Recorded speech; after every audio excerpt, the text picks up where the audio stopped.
Tired, weak immunity, or hair loss? CloudTechBull.com finds why. Zinc deficiency could be sabotaging your health. Zinc is an essential mineral your body can produce or store. You need it daily for over 300 enzyme functions. It's crucial for immune function, wound healing, DNA synthesis, cell division, and supporting growth during pregnancy and childhood.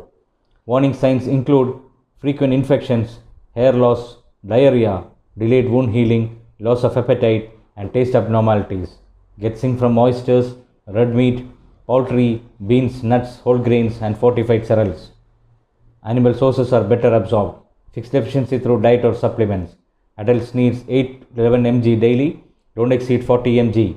Too much causes nausea and blocks copper absorption. Want more guidance on zinc deficiency symptoms and solutions?